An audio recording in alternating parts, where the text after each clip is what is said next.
السلام عليكم ورحمة الله وبركاته. الحمد لله رب العالمين، والعاقبة للمتقين، والصلاة والسلام على أشرف الأنبياء والمرسلين وعلى آله وأصحابه أجمعين ومن تبعهم بإحسان إلى يوم الدين، أما بعد. قال النبي صلى الله عليه وسلم: لا يصلين أحدكم في الثوب الواحد ليس على عاتقه منه شيء. رواه البخاری.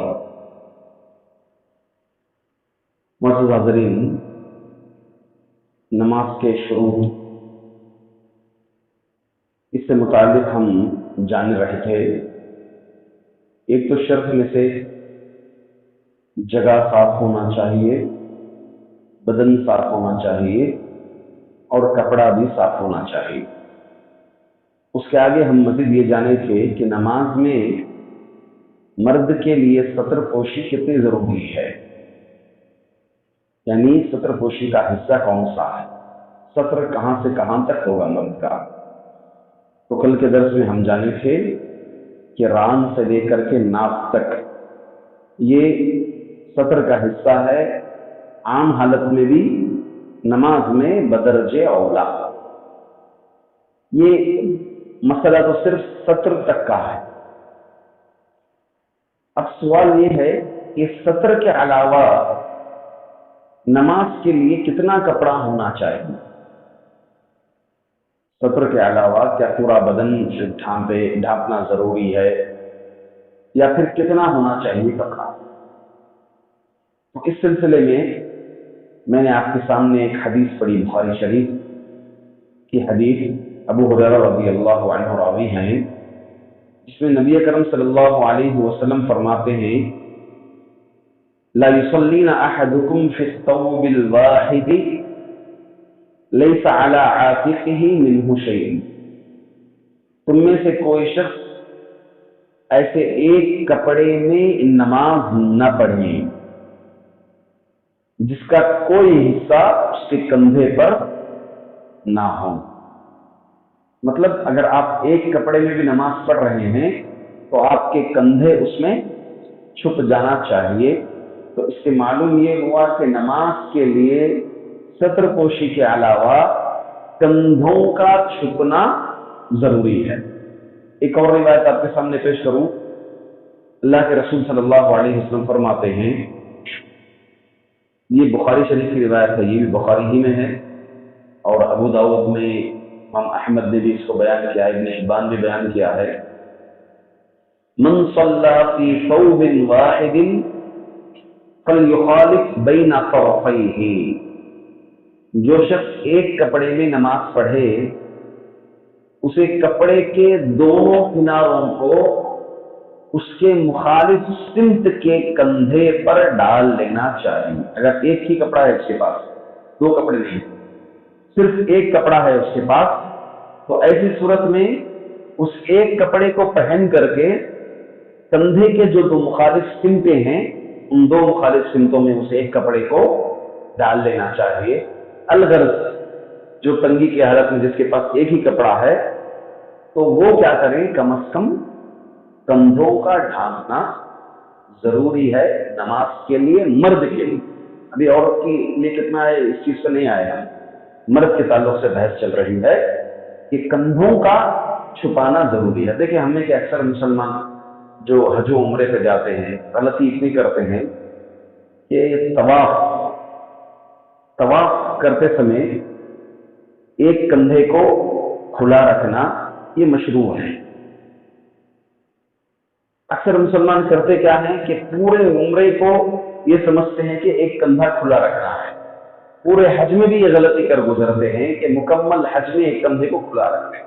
اذباح کہتے ہیں عربی زبان میں اس کو، جو کہ صرف اور صرف طواف میں مشروع ہے یہ چیز.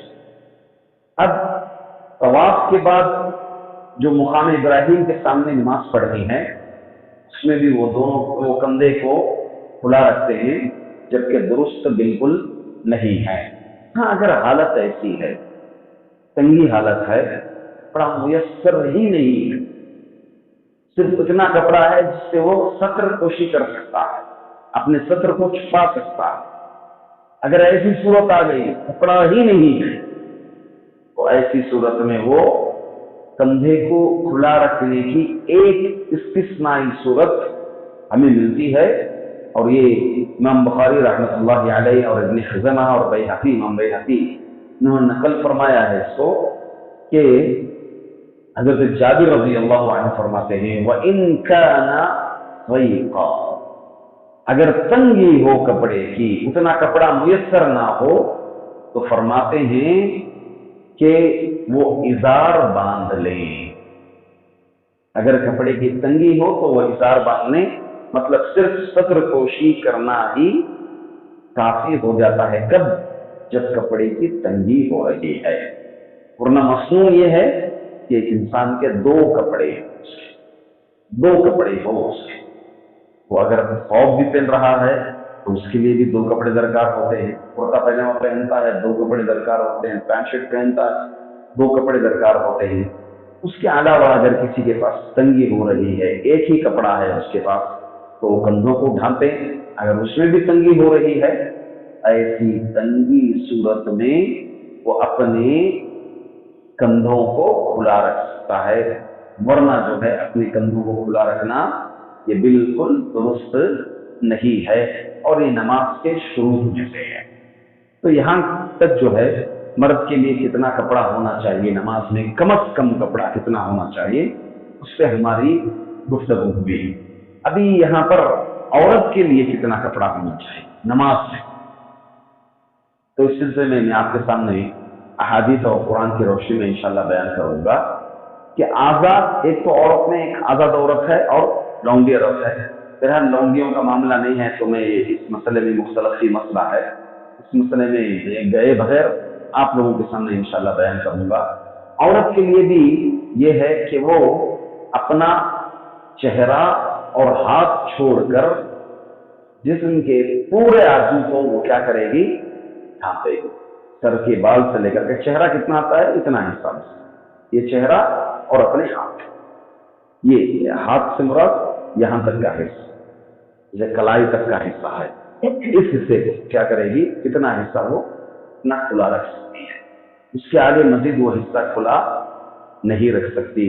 اگر 3/4 میں پہن رہی ہیں، ایسی سلیوز ہیں جو 3/4 ہیں، کئی عورتیں پڑھ لیتی، اور کئی عورتیں جو ہے لیگنگز میں نماز پڑھ لیتی، نماز کا کپڑا ہی نہیں معلوم، اتنی غلطیاں کرتی ہیں اور باقاعدہ طور پر علم میں چیز آتی ہیں، تو عورتوں کو نماز میں کتنا کپڑا پہننا ہے علم ہی نہیں ہے، علم ہی نہیں ہے۔ وہ سمجھتی ہیں کہ پردہ صرف عام چیز، یہ پردے کے علاوہ نماز کے لیے ضروری چیز، اگر آپ کے سامنے محرم وغیرہ ہیں تب آپ کا چہرہ ڈھانپنا بھی ضروری ہے۔ جب آپ کے سامنے محرم ہے تو چہرہ بھی ڈھانپنا پردے کے حکم کے ساتھ یہاں پر آپ کا نماز پڑھنا۔ پیروں کو بھی چھپانا چاہیے نماز میں، پیر میں یہ جو بہر ہے اوپر کا حصہ، صرف 5 انگلیاں جو ہیں وہ نظر آنا چاہیے نماز میں، بقیہ لیگنگز اگر پہنتے ہیں تو پیر پورا جو ہے اس میں کھلا آتا ہے، اس میں نماز نہیں ہو پاتی۔ جیسے آج کل کا ایک لباس ہے پلازو وغیرہ پائجامہ آتی ہے جو تقریباً جو ہے پیر کے حصے کو، سامنے کے حصے کو ڈھانپ لیتی ہے، تو انشاءاللہ العزیز اس میں جو ہے کوئی حرج نہیں ہے، اتنا حصہ چھپانا ضروری ہے خواتین کے لیے۔ البتہ یہ 4 انگلیاں اس میں دکھا سکتی ہیں۔ دلیل اس کے لیے ایک تو پردے کی عام آیت سے دلیل دی گئی ہے، اس میں اللہ رب العزت فرماتے ہیں وَلَا يُبْدِينَ زِينَتَهُنَّ إِلَّا مَا ظَهَرَ مِنْهَا، کہ وہ اپنی زینت کو ظاہر نہ کریں، کون؟ خواتین، إِلَّا مَا ظَهَرَ مِنْهَا، مگر اتنا ہی جتنا اس میں ظاہر ہو جائے۔ اب ظاہر کتنا ہو، اس میں حضرت عبداللہ بن عباس رضی اللہ عنہ تفسیر مفسر قرآن عبداللہ بن عباس رضی اللہ عنہ، الا ما ظہر منہا سے مراد کیا ہے، اس میں مفسرین میں اختلاف ہے کہ اس سے مراد کتنا ہے، فقہاء کے درمیان اختلاف ہے کہ کچھ لوگ کہتے ہیں کہ چہرہ کھلا رکھنا ہے، ہاتھ کھلا رکھنا ہے، پیر کھلا رکھنا ہے، یہ پردے کے حکم میں آئے۔ تو عبداللہ بن عباس رضی اللہ عنہ فرماتے ہیں کہ اس میں نماز میں چہرہ اور ہاتھ بقیہ، اسی طرح سے عبداللہ بن عمر رضی اللہ عنہ بھی اس کی یہی تفسیر بیان کی ہے۔ دوسری آیت نماز کے لیے امام ابن حزم رحمۃ اللہ علیہ استدلال کرتے ہوئے فرماتے ہیں وَلَا يَضْرِبْنَ بِأَرْجُلِهِنَّ لِيُعْلَمَ مَا يُخْفِينَ مِنْ زِينَتِهِنَّ۔ قرآن کریم میں اللہ تعالیٰ پردے کی آیت میں یہ ٹکڑا بھی آیا ہوا ہے۔ اس آیت میں کیا ہے اس کا ترجمہ کہ عورتیں اپنی ٹانگیں، اپنے پیر زمین پر اس طرح مت مارے کہ ان کی خفیہ زینت کا پتہ چل جائے، کیونکہ عموماً زمانے جاہلیت میں کیا ہوتا تھا، ایسے بالیاں پیروں میں ڈالتی تھی، چین وغیرہ بولتے ہیں جس کو، وہ چھن چھنا کر کے چلا کرتی تھی زمانے جاہلیت۔ تو اللہ تعالیٰ جب پردے کی آیت نازل کی، آیت حجاب نازل کیا، اس میں یہ چیز اللہ تعالیٰ نے یہ فرما دیا کہ زمانے جاہلیت کی عورتوں کی بناؤ سنگار کی طرح تم بناؤ سنگار مت کرو، اور اپنے پیروں کو ایسے مت مار کر کے چلو کہ اگر آپ کوئی چیز محرم ہے، آپ کا یہاں پر آس پاس محرم ہے، آپ پیر میں ایسے زیور یا پھر ایسی زینت پہنے ہیں کہ جس کی وجہ سے آپ کے چلنے سے وہ چھن چھن کی آواز آ رہی ہے، محرم کو یہ اندازہ ہو جائے تاکہ آپ کی زینت ظاہر ہو۔ کہ پردہ کیا ہے؟ پردہ 5 چیزوں کا نام ہے۔ ایک تو آواز پردہ ہے، دوسرا جو ہے بدن پردہ ہے، تیسرا جو ہے لباس پردہ ہے، چوتھا جو ہے خوشبو پردہ ہے عورت کی، 5ویں چیز عورت کے زیورات بھی پردہ ہے۔ اب اکثر عورتیں برقع وغیرہ سب کچھ کور کرتی ہیں، ان کی کلائی پر بنڑیاں وغیرہ سامنے آتی ہیں، انگوٹیاں وغیرہ سب جو ہے نظر آتی ہیں، تو یہ سب پردہ ہے۔ عورت کو پردہ جو کہا گیا، ان کو اگر اتنا ہاتھ کم از کم آپ کھلا رکھے ہیں تو آپ کی انگوٹیاں نکل جانا چاہیے، کیونکہ پردے میں سے 5ویں چیز کیا بتایا میں؟ زیورات بھی چھپانا ہے، لباس بھی چھپانا ہے، اور بدن بھی چھپانا ہے، خوشبو بھی چھپانا ہے، آواز بھی چھپانا ہے۔ یہ تمام چیزیں مل کر کے تبھی جو ہے کل چیزیں ملا کر کے پردہ بن رہا ہے، ورنہ جو ہے یہ حجاب بھی نہیں ہوا۔ تو امام ابن حزم رحمۃ اللہ علیہ فرماتے ہیں کہ یہ آیت دلیل ہے، کیونکہ عورت کی ٹانگیں اور پنڈلیاں بھی کیا ہیں؟ ستر ہیں، یعنی پردے کا حصہ ہے۔ تو اس اعتبار سے پیریں بھی کیا ہے؟ چھپانا نماز میں ضروری ہے۔ اسی طرح حضرت عبداللہ بن مسعود رضی اللہ عنہ سے یہ مروی ہے، فرماتے ہیں المرأۃ عورہ، عورت بولتے ہیں، عورت بولتے ہیں، خواتین کیا بولتے ہیں؟ عورت بولتے ہیں۔ عورت کی معنی کیا ہے؟ عورت وہ چیز جس کو چھپایا جائے، چھپانے کی جس ستر کو کہتے ہیں عورت کہتے ہیں، لہذا المرأۃ عورہ، لیڈی عورت ہے، تو مکمل کل اعتبار سے چھپانے کی چیز۔ الغرض نماز کے لیے عورت کا صرف چہرہ اور ہاتھ کھلا رہ سکتا ہے، اس کے علاوہ مزید کھلا نہیں رکھ سکتے، اور مزید انشاءاللہ العزیز لباس کتنا ہونا چاہیے، مقدار کیسی ہونی چاہیے، مزید احادیث میں کل کے درس میں انشاءاللہ بیان کروں گا۔ اللہ تعالیٰ سے دعا ہے کہ اللہ تبارک و تعالیٰ ہم تمام کو نماز میں ستر کا اہتمام کرنے اور جو مطلوبہ لباس ہے، تقوی کا لباس ہے، اس کو پہن کر کے نماز ادا کرنے کی توفیق عطا فرمائے۔ آمین۔ وآخر دعوانا ان الحمد للہ رب العالمین۔